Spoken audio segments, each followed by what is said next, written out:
Ads and Sales, a study of advertising and selling from the standpoint of the new principles of scientific management, by Herbert Casson. The future of advertising.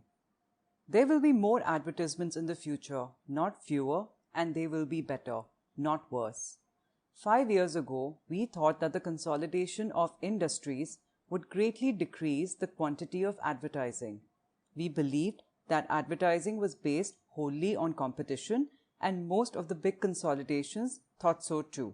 But the events of the last few years have made us more confident as to the future of advertising. We see now that it is not based on competition. We see now that even if every industry evolves into a monopoly, the monopolies will still have to advertise to retain the confidence and goodwill of the public. Our big businessmen have recently discovered a very startling fact. They have found that while a little corporation may advertise, a large corporation must. As soon as any corporation masters its competitors and controls its output, the public is afraid of it. All the irresponsible writers and talkers in the country begin at once to abuse and torment it. To save its life, it has to be sociable and friendly. Like the big elephants in the zoo, it has to eat peanuts and do tricks to show everybody that it has no enmity to the human race. As well might a colony of ants build their nest in a public roadway and expect to prosper, as for a corporation to hope to monopolize a public necessity and yet remain dumb and mysterious about its policies. As compared with a nation, the biggest corporation is no more than an ant's nest. Even the Standard Oil Company has only 1/200th part of our national wealth. And just as Thomas Jefferson destroyed American shipping, just as Andrew Jackson destroyed the United States Bank, so the political leaders of our day will destroy any corporation that has brought upon itself the special hatred of the public. Most of the big corporations very likely have learned their lesson. They will advertise, and what is more, they will, by their great wealth and their spirit of efficiency, improve the quality of advertising. They will give experts a chance to do the best that can be done. There will no longer be any limit to the quality of an advertisement, except the limit of human skill. Already the Equitable Life Assurance Company has begun the habit of printing, as an advertisement in national magazines, its annual report. Other corporations will follow suit, now that many of them have more than 25,000 shareholders. A Western senator, too, recently secured his own election to Congress by a campaign of self-advertisement. This is a significant straw to show us which way the advertising wind is blowing. Now that political machines have grown to be unpopular, every candidate for office is being compelled to make his appeal directly to the voters, as there is no way to do this so effectively as by advertising. As to whether this political advertising will do more harm than good is another matter.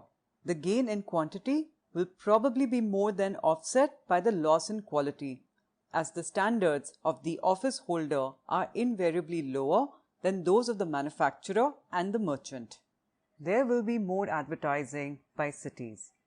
The surprising results that Buffalo, Kansas City, Dallas, Des Moines, Memphis, and other cities have secured through advertising are stirring up imitators. These pioneer cities have learned that a series of advertisements displaying their local advantages is not only effective in attracting new people, but also in spurring up and harmonizing their own citizens. The various states, too, will probably begin to advertise. Iowa and Florida, for example, would be greatly benefited by a campaign of self-advertising. Iowa needs publicity just at this time because it is the only state that has lost in population, and Florida needs publicity because it is the least known and most misunderstood state in the Union. As for international advertising, we have scarcely begun to think of it, but we make fully $400 million in profits on our foreign trade, which is a good beginning. No doubt, if we spend 2 weeks' profit every year on world advertising, we could make much more. What we sell to foreign nations at present is the fruit of the soil, not the product of the factory. Only 2% of our manufactured goods are sold abroad. The great factories of the eastern seaboard are closer to Europe than they are to Texas, and reciprocal trade is now the ideal of all progressive nations. We may therefore expect to see a vast expansion of foreign commerce, with the advertising expert preparing the way. Some sort of advertisements are now known in all parts of the world. There are advertising boards at the very gates of the Emperor's Palace, both in Berlin and in Vienna. Even in Tokyo, at the doors of the temples, the towels that hang at the sacred fountains have advertisements printed upon each end. And there is no doubt that as the outside markets gradually open to American goods, our advertising men will be able to stimulate trade and raise the standard of living in foreign nations, just as they have done at home. Bear in mind that there was not even a national market for American goods until 25 years ago. There was no transcontinental railroad until 1869. There was no national magazine of large circulation until a dozen years ago. Who then can tell what will be accomplished in international commerce by the time that your baby boy, now lying in the cradle, shall have become a voter? In the United States, advertising has already evolved from chance to system, and it is about to evolve from system to efficiency. It has developed from noise to sense, and from humbug to sincerity. Not many years ago, the motto of the advertising world was that cynical gesture Vedas. There is nothing that you may not get people to believe if you will only tell it to them loud enough and often enough. This year, the best applauded motto at the annual convention of admin was, "Tell the truth." There are some advertising experts who say that the master word of the future is strategy. Possibly they may be right, but strategy must mean something more than a circumvention of the public. The very word strategy has a flavor of trickery and war. It means that you have got the better of someone by superior smartness. And so it is not as appropriate an ideal as efficiency in a nation that is shifting from competition to cooperation. Whether we call it strategy or efficiency matters little. But the thing we want in the advertising of the future is a better way to do what we are doing now. When Howe put the eye of the needle in the point of the needle, he found a better way. When McCormick hitched a team of horses to a reciprocating scythe, he found a better way. When Mergenthaler created a machine by means of which type can be made instead of set, he found a better way. When Westinghouse used air instead of iron chains to operate the brakes of railroad trains, he found a better way. And so, in the advertising world, what we may expect in the near future is a period of inventiveness, better ways of doing the same old things. That is the motive of the future. There are once in a while big business facts that must be expressed in some novel and striking way. For instance, the New York Telephone Company began in 1910 a lavish campaign of improvement in the city of Buffalo and wanted to let the Buffalonians know what it was doing in some way so that everybody would really take notice. I happened to be called in as an expert and suggested that for the next 6 weeks, all payments should be made in new money. The company was paying out at that time more than $4,000 a day. This amount, put out for 6 weeks, would compel everyone in the city to notice the new money, and I had it paid out in small bills so that it would travel faster. In making change, the company also paid out new silver and fresh crisp bills so that at the end of 6 weeks, fully $200,000 had been put in circulation. The new money was everywhere. It was very conspicuous for the reason that there is very little money in actual circulation in any city. There is less than $40 per capita in the nation, and 9/10 of it is locked up. Then, when the people of Buffalo were ripe and ready for an explanation, I flashed a bulletin in the 6 daily papers of the city. Have you noticed the new money? The effect was electrical. The whole city, from newsboys to bankers, got the idea, and none were offended at the way in which it had been told to them.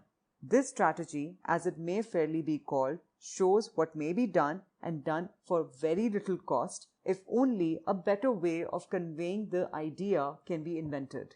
The advertisements of the future will not be so monotonous. There is no good reason why they should be.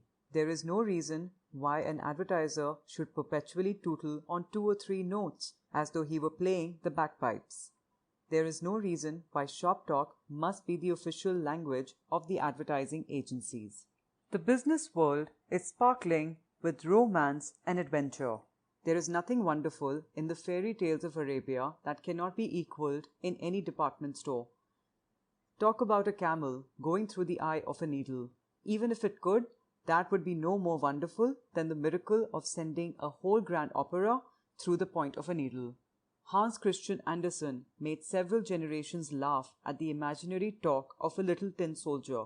But how much more wonderful is the little tin disc in your telephone, which can really talk, which can talk all languages, and when you use it for an ear, can hear another voice that is 1,500 miles away. The field of advertising is as comprehensive as the field of human nature. There is scarcely any limit to the raw materials of advertising, and the sellers of the future will take advantage of this. Already, the playwrights and novelists and short story writers have discovered these raw materials, but the writers of advertisements have not.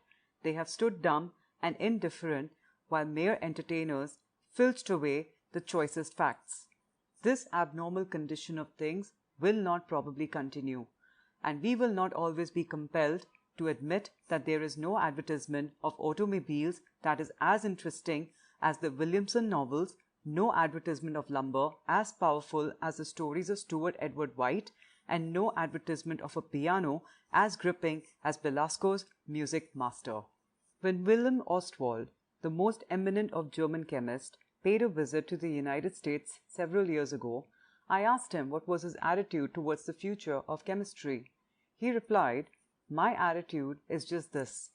If I should hear tomorrow morning that some chemist has created a living thing, I will not be surprised."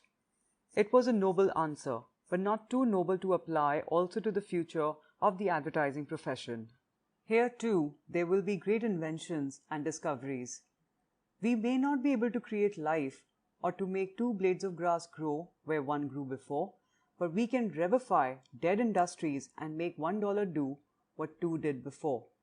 No matter how great the advertising problems of the future may be, no matter if they call for the pen of a Kipling, the heart of a Dickens, and the brain of a Harriman, somebody, somewhere will rise to meet them, and when they are met, none of us will be surprised.